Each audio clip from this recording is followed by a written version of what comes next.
ಹಂಗಾರೆ ಮದ್ವೆ ಮುರಿದ್ಬಿತ್ತು ಅನ್ನೋ ಒತ್ತಡಕ್ಕೆ ಹಿಂಗಾಗೋಯ್ತಾ? ಇದ್ರೂ ಇರ್ಬೋದು ಕಣವಿ, ಹೇಳಕ್ ಹಾಕಿಲ್ಲ. ಅವ್ರು ಅವಾಗವಾಗ ಸುಮ್ಮನ ಸೊಸೆ ಸೊಸೆ ಅಂತ ಕರಿತಿದ್ರು.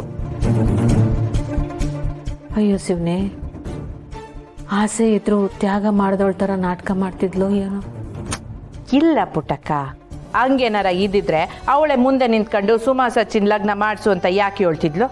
ನನ್ಗನ್ನಿಸ್ತಿದೆ ಅವ್ರ ಮಗ ಮನೇಲಿಲ್ಲ ಅಂತ ರೆಗ್ಯುಲರ್ ಆಗಿ ತಗೊಳ್ಳೋ ಮೆಡಿಸನ್ನ ಮಿಸ್ ಮಾಡಿದ್ದಾರೆ ಅಂತ, ಅದಕ್ಕೆ ಈ ಥರ ರಿಯಾಕ್ಟ್ ಆಗಿರ್ಬೋದು. ಆದ್ರೆ ಒತ್ತಾರೆ ಅವಳು ಬಂದಾಗ ಮಗದಾಗೆ ವಸಿನೂ ಸುಸ್ತು ಕಾಣಿಸ್ಲೇ ಇಲ್ವಲ್ಲ ಸ್ನೇಹ? ನಾನು ಕೊಟ್ಟಿರೋ ಚುಚ್ಚುಮದ್ದು ಹಂಗದೆ, ಅದಕ್ಕೆ ಈ ಎದೆ ಹಿಡ್ಕೊಂಡು ಕೆಳಗೆ ಬಿದ್ದಿದ್ದು. ನಾವು ನಮ್ಮ ಸಂಭ್ರಮದಾಗೆ ಮೈ ಮರ್ತು ಗೌರಮ್ಮನ ಕಡೆ ಗಮನನೇ ಕೊಟ್ಟಿಲ್ಲ. ನಾನಾದ್ರೂ ವಸಿ ನೋಡ್ಕೋಬೇಕಾಗಿತ್ತು. ನೀನಿನ್ ಬೇಕು ಅಂತ ಮಾಡ್ದೇನವ. ಆಚೆ ಹೋಗಿ ಕೆಳಗ್ ಬಿದ್ದೋದ್ರೆ ನಮ್ಗೆ ಹೆಂಗ್ ಗೊತ್ತಾಯ್ತದೆ? ಅದೆಲ್ಲ ಸರಿಯೇ, ಆದ್ರ ಜಗನ್ ಯಾವಾಗ ಬಂದ? ಅಯ್ಯೋ ಇಲ್ಲ ಅಮ್ಮವ್ರೆ, ಗೌರಮ್ಮ ಕುಸಿದ್ ಬೀಳಕ್ಕೂ ನಾನು ಆಚೆ ಹೋಗಕ್ಕೂ ಆ ಡಾಕ್ಟ್ರಪ್ಪ ಬರಕ್ಕೂ ಒಂದೇ ಟೈಮ್ ಆಯ್ತು ಆಟೆಯ.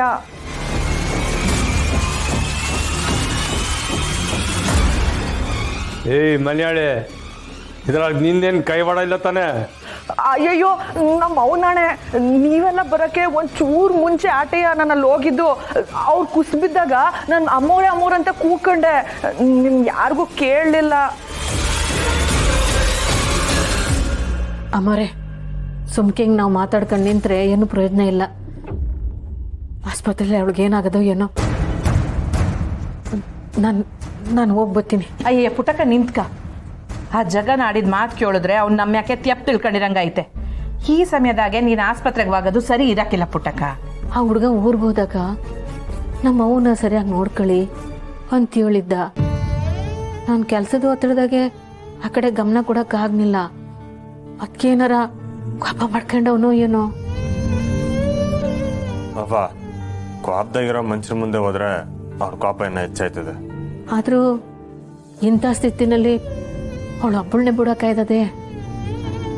ನೀವೇನು ಯೋಚನೆ ಮಾಡಬೇಡಿ ಅವ್ವ. ಜಗನ್ ಕೆಲಸ ಮಾಡೋ ಹಾಸ್ಪಿಟಲಲ್ಲಿ ಒಂದಿಬ್ರು ಡಾಕ್ಟರ್ ಇವ್ರಿಗೆ ಗೊತ್ತು, ಬೇಕಾದ್ರೆ ಕಾಲ್ ಮಾಡಿ ವಿಚಾರಿಸೋಣ.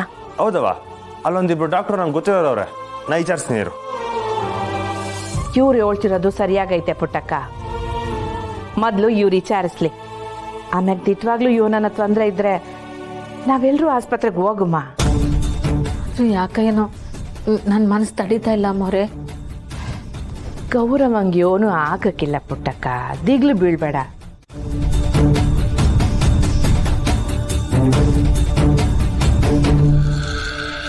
ನಾನು ಕೊಟ್ಟಿರೋ ಮದ್ಗೆ ಅವಳು ಉಳಿಯೋದಂತೂ ಸಂಶಯನೇ.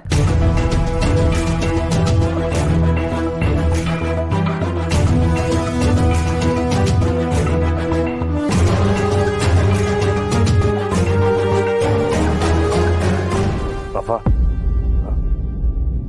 ಅವ್ರ ಕಂಡೀಷನ್ ಸಾನೇ ಸೀರಿಯಸ್ ಆಗೈತಂತೆ.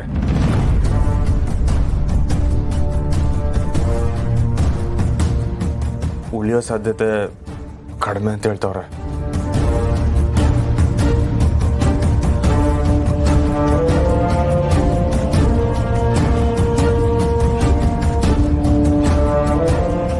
ಈಗ ಆಸ್ಪತ್ರೆ ಯಾರು ಹೋಗೋದು? ಹಾಗಾದ್ರೆ ಒಂದು ಕೆಲಸ ಮಾಡುಮ್ಮ, ನಾನು ಪುಟ್ಟಕ್ಕ ಗೋಪಾಲಯ್ಯ ಆಸ್ಪತ್ರೆಗೆ ಹೋಗ್ತೀವಿ, ಉಳ್ದವರೆಲ್ಲ ಇಲ್ಲೇ ಇರಿ. ನೀವು ಹೋಗೋದ್ರೊಳಗಡೆ ಆ ಗೌರಮ್ಮ ನೆಗೆದು ಬಿದ್ರೆ ಆಟೆ ಸಾಕು. ಅಯ್ಯೋ ಶಿವನೇ, ಗೌರವನ್ಗೆ ಏನೋ ಆಯ್ತದೋ ಏನೋ. ನಂಗೆ ಸ್ಯಾನ ದಿಗ್ಲ ಆಯ್ತದೆ ಅಮ್ಮವ್ರೆ. ಯಾರ ಮ್ಯಾಕೆ ಭಾರ ಹಾಕುಮ್ಮ ಪುಟ್ಟಕ್ಕ, ಎಲ್ಲ ಅವನೇ ನೋಡ್ಕೊತಾನೆ, ತಲೆ ಕೆಡ್ಸ್ಕೋಬೇಡ. ಅವ ಜಗನ್ ಅವ್ರಿಗೆ ಧೈರ್ಯ ಹೇಳು.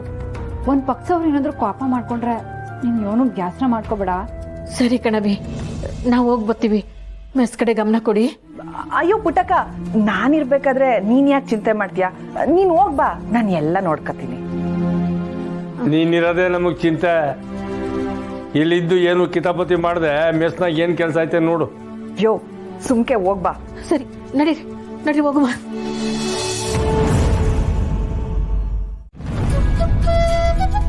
ಸಾರಾ ಸಾರಾ, ಅವಿ ನಿಧಾನಕ್ಕೆ ಮಾತಾಡ್ಲಾ, ಯಾಕ್ಲಿ ಹಿಂಗಿರಿಸ್ತಿದ್ಯಾ? ಸಿಹಿ ಸುದ್ದಿ ಕಣವಿ, ಸಿಹಿ ಸುದ್ದಿ. ಲೇ ಚೋಟು, ಸಕ್ರೆ ಡಬ್ಬಿ ತಗೋರ್ಲ. ಚೋಟು ಪಾರ್ಸೆಲ್ ಕೊಡಕ್ ಹೋಗೋನೆ ಕಣ್ಲಾ. ಏನ್ ಸಿಹಿ ಸುದ್ದಿ? ಓ, ನಿನ್ ಮದ್ವೆ ಸೆಟ್ ಆಗೈತಾ? ನೀನು ಅಂದ್ರೆ ನಾಳೆನೇ ಸೆಟ್ ಆಯ್ತದೆ. ಇವನಂದ ಮದ್ವೆಗೆ ಅವಸರ ಬಿಡವಿ, ಇದು ಬೇರೆನೆ ಸಿಹಿ ಸುದ್ದಿ. ಈ ವಿಷಯ ಕೇಳಿದ್ರೆ ನನಗಿನ ಸಾಲ ನಿನ್ನೆ ಖುಷಿ ಪಡ್ತೀಯ. ಯೋನ್ಲ ಅದು? ಇಲ್ಲಿ ನೋಡು, ಈ ಪೇಪರ್ನ ಹಿಂಗ್ ತೋರ್ಸಿದ್ರೆ ಯೋನ್ಲ ಅರ್ಥ ಆಯ್ತದೆ.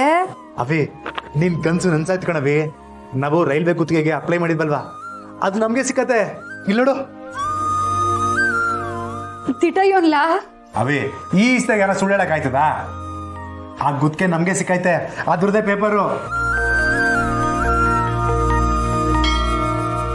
ಯಾವ್ರೆ ಒಳ್ಳೆಯವ್ರ ಕೈ ಬಿಡಕ್ಕಿಲ್ಲ ಅಂತ ನಿರೂಪಿಸ್ಬಿಟ್ಟೆ. ಪುಟ್ಟಕ್ಕಂತ ಹೆಸರಿಟ್ಕೊಂಡು ಯಾವುದೇ ಕೆಲಸ ಶುರು ಮಾಡಿದ್ರು ಅದಕ್ಕೆ ಜಯನೇಯ.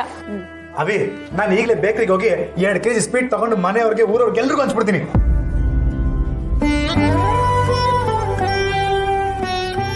ಇದ್ಯಾಕ ಅವಿ ಸಪ್ತ ಆಗೋದ? ಮನೆ ಪರಿಸ್ಥಿತಿ ಹೆಂಗದೆ ಅಂತ ನಿನ್ಗೆ ಗೊತ್ತಲ್ವಾ? ಈ ವಿಚಾರನ ಮನೆಯರ್ತವ ಹೆಂಗ್ ಹೇಳೋದು? ಹೌದವಿ, ಮೊದಲೇ ಪುಟ್ಟಕ್ಕನ ಇಸೆ ಗೊತ್ತಿಲ್ಲದೆ ನಾವು ಅಪ್ಲೈ ಮಾಡಿದೀವಿ. ಈ ಇಸೆ ಗೊತ್ತಾದ್ರೆ ಅದ್ ಹೇಗೆ ತಗೋತಾಳೋ ಏನೋ. ಈಗೇನವಿ ಮಾಡೋದು? ಸದ್ಯಕ್ಕೆ ಈ ವಿಚಾರನ ಅವಂತವ ಹೇಳೋದ್ ಬ್ಯಾಡ. ಈಗಾಗ್ಲೇ ಸುಮ್ಮನ್ ವಿಚಾರದಾಗೆ ಸ್ಯಾನೆ ತಲೆ ಕೆಡ್ಸ್ಕೊಂಡ್ಬಿಟ್ಟವಳೆ.